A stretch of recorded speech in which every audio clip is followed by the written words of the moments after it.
So when I first start checking out the status of a Vypyr VIP or a Vypyr in general to see if the DSP card's okay, I'll take one of my current Vypyrs apart, get down to the case, and I'll insert the DSP board that I want to test in the computer. I don't take the old one out. Use an insulator in between there to make sure it stays up. Separate it out, and then I go over and connect all of the ribbon cables so they match up where they're supposed to be. And then I'll do a test just to see if the light show comes on.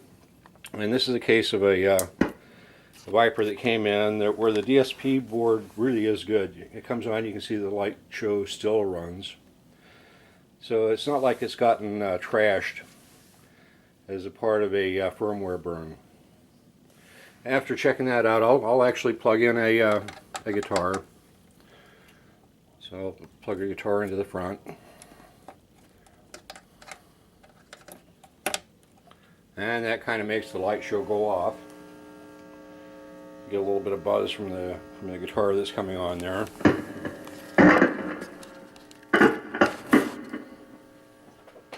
And grab the cable and just make sure that the sound's working.